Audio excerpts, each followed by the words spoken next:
અને કોઈને પૂછે કે ભાઈ મારે હરિહર કરવું છે, રાત રોકાવું છે, કોઈ ઘર કરું, એટલે જુવાનિયાઓએ બાપુની મસ્કરી કરી.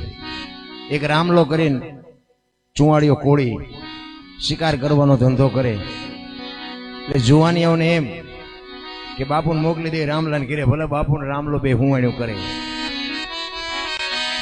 એ કે આમ હાલા જાઓ, અહીંયા એક રામજી કરીને છે, અહીંયા બધા સાધુ બાવા આવે છે.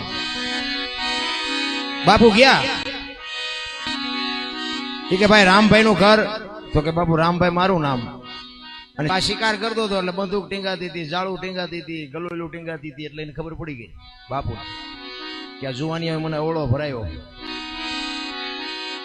પણ રામલાને કીધું કે સીતારામ, અને રામલાએ કીધું કે બાપુ સીતારામ.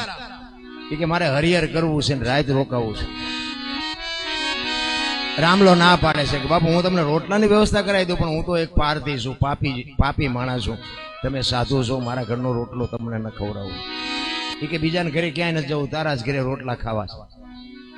એના ઘરનાને કીધું કે ભાઈ રોટલા બનાવ્યા, બાપુ હઠ પકડી છે, એમને જમાડવા પડશે. જમાડી અને હાંજ પડી વાળું પાણી કરી અને ફળિયામાં ખાટલા નાખીને બેઠા છે. આજુબાજુમાંથી ભાભલા થોડાક આવીને બેઠા, 15-20 માણસો આવીને બેઠા છે. બાપુ સત્સંગ કરે છે. રાત્રિના 12 વાગ્યાનો સમય થયો. રામલાનો દીકરો બહાર વાડામાં જાય અને અહીંયા એરો આપડી ગયો. ભાઈ દીકરો લથડિયા મારતો મારતો મારતો ઘરમાં આવ્યો. રૂમ ની માલિકો ગયો, ચકરી ખાઈને દીકરો પડી ગયો, ખોળિયામાંથી જીવ નીકળી ગયો. એ બહાર આવી અને રામલાને ઈશારો કર્યો. એ કે અહીં આવો. તો રામલો અંદર ગયો. એ કે આપણા દીકરાને એરો આપડી ગયો, દીકરો ગુજરી ગયો. રામલો કે છે એ હવે જે થયું, જે બનવાનું હતું એ બની ગયું, એને ઢાંકીને મૂકી દે, રોતી નહીં, નકર તને મારી નાખીશ. આપણા ઘરે એક સાધુ આવ્યો છે, એ હવારે જે થાય વિધિ કરી નાખશું.